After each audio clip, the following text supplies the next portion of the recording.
stewardship. Liturgically speaking, the offering has nothing to do with money. In its purest form, the offering is understood as Christ. Christ on the cross offers a living sacrifice. Christ in the Lord's Supper offers a spiritual presence in this time and place. And the true offering is Christ. The offering's original purpose in the service of worship was to allow a time for worshipers to focus on Christ. And this was done by having a reenactment, a symbolic reenactment of the Christ event. An offertory procession that involved bringing bread and wine to the temple reminded Christians of the body and blood of our risen Lord. In the 2nd century, the offering was a religious offering, not a monetary one. The original offertory procession was a ritual of carrying bread and wine to the worship leader who stood at the table. And the offering procession visually demonstrated the Christian belief that Christ has died, Christ is risen, and Christ shall come again. The elements of the bread and wine were offered by the people of God as gifts of God. Christ has been offered as a living sacrifice. Therefore, Christians in worship throughout Christianity have been encouraged to heed Paul's words to the Christians of Rome. It's in Romans 12 that Paul writes to the Christians saying, I appeal to you, therefore, brothers and sisters, to present your bodies as a living sacrifice, holy and acceptable to God, which is your spiritual worship. And so the offering initially was the time in worship when the bread and wine was brought forward and placed on the table of Christ. And likewise, when receiving the Lord's Supper, the Christians were invited to make of their lives a living sacrifice, a spiritual worship, just as Christ, the true offering, was perceived to be spiritually present in the elements of bread and wine. Century upon century passed with the offering procession maintaining this Eucharistic shape and form. But by the time the Middle Ages arrived, it was clear that the offering had changed. Included in the worship ritual was a dramatic presentation of giving money. And that's how we have continued since the Middle Ages. We continue this offering procession to focus on gifts of money. And we've gone beyond the tradition of the churches in the Middle Ages. Not only have we added the process of bringing forward money, we have removed from worship the procession of bringing forward the elements of bread and wine. On those Sundays when we have communion, the elements are placed on the table before worship commences. There's no procession that involves the presentation of the bread and the wine. And on those Sundays when we do not have communion, the elements of the Lord's Supper are not present at all. Even though we have the baptismal font in each service, a reminder of baptism, the other sacrament of our church, we do not have the bread and wine.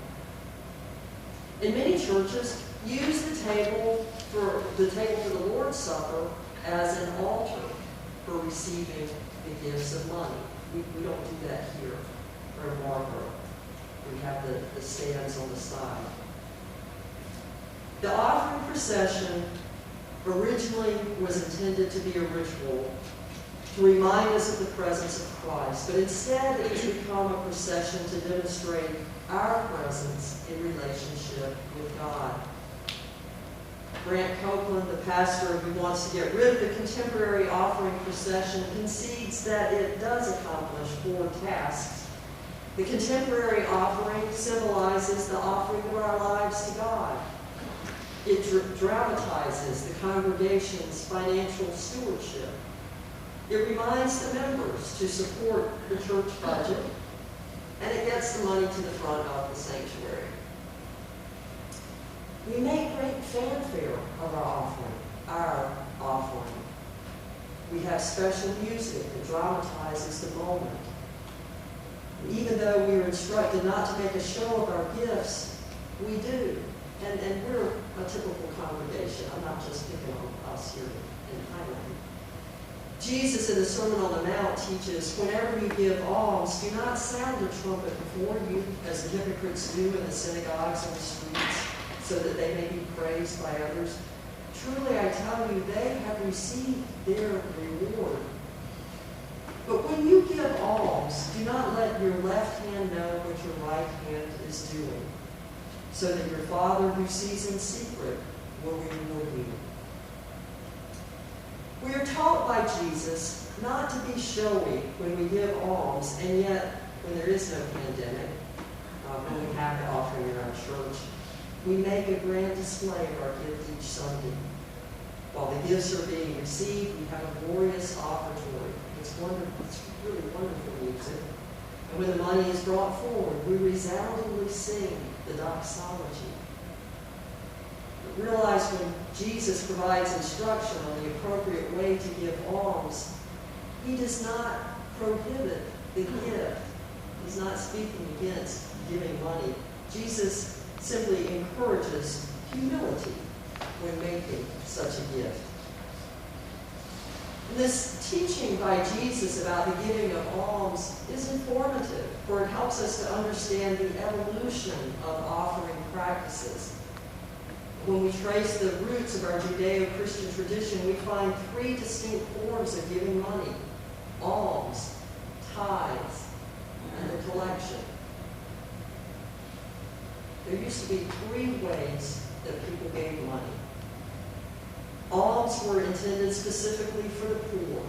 You're familiar with the expression, alms for the poor? And alms in Greek form means mercy. Individuals address the needs of the poor by giving alms. I think most of our members here make contributions to individuals and organizations outside the church. And that would be the almsgiving of the individual members of our church.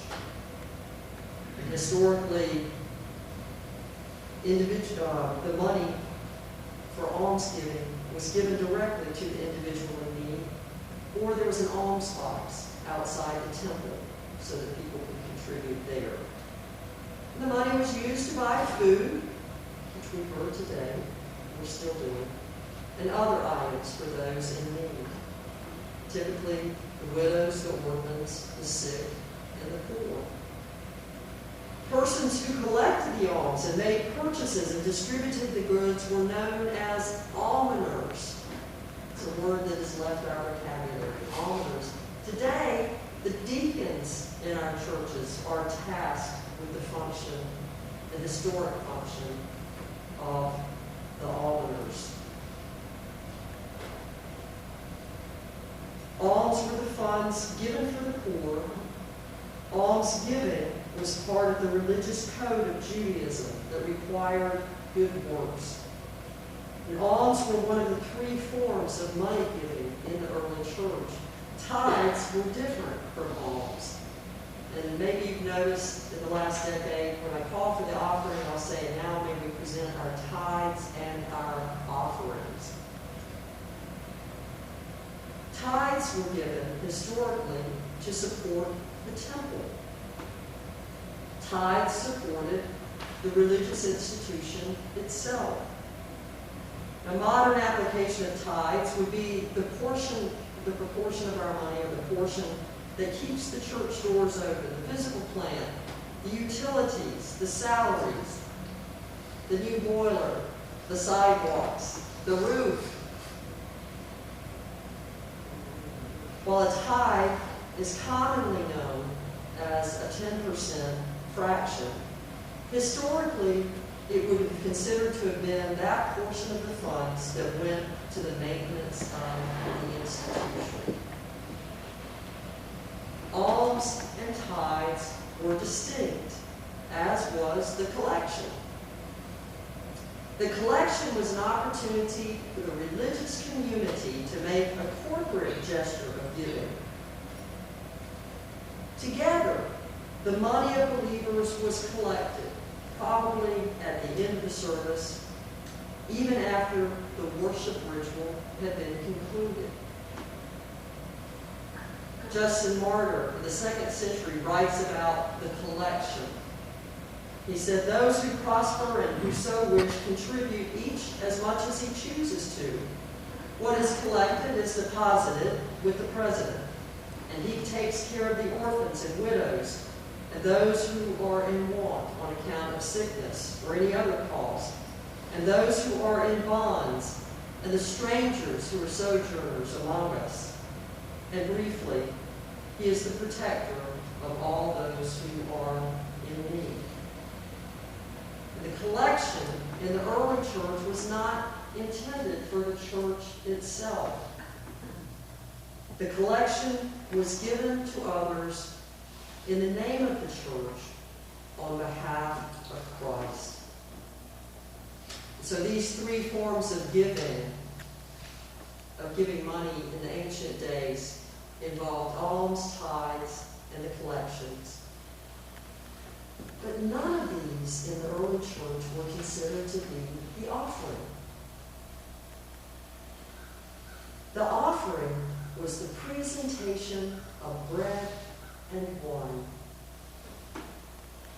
In our modern worship, when we call for the tithes and offerings, we blend into one moment 2,000 years of Christian practices. And while my colleague Grant Copeland is bold to suggest that we get rid of the offering in modern form, I am not so brave. Copeland wishes to see churches have a box outside the church itself, an alms box at the doors of the sanctuary. And he'd like for tithes to be designated for the church itself to be received in plates or baskets during worship and held by the ushers without bringing them forward during the service. And Copeland's exception to these suggestions is when the Lord's Supper is celebrated. On those occasions, he suggests that in addition to bringing the elements of bread and wine, that on those days, the monetary offering, monetary gifts be brought forward. And then the elements would be placed on the table, but money would be placed on stands, not on the table itself, which is our practice here. When we think about it, we realize that our offering pales in comparison to the sacrifice of Christ. Nevertheless, we are called to make a sacrifice. A spiritual sacrifice of the financial gifts that God has given us.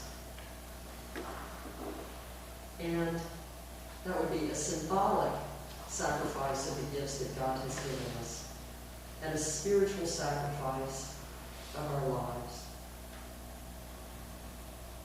And so may we faithfully respond to Paul's exhortation to present our bodies as a living sacrifice, holy and acceptable to God, as our spiritual worship.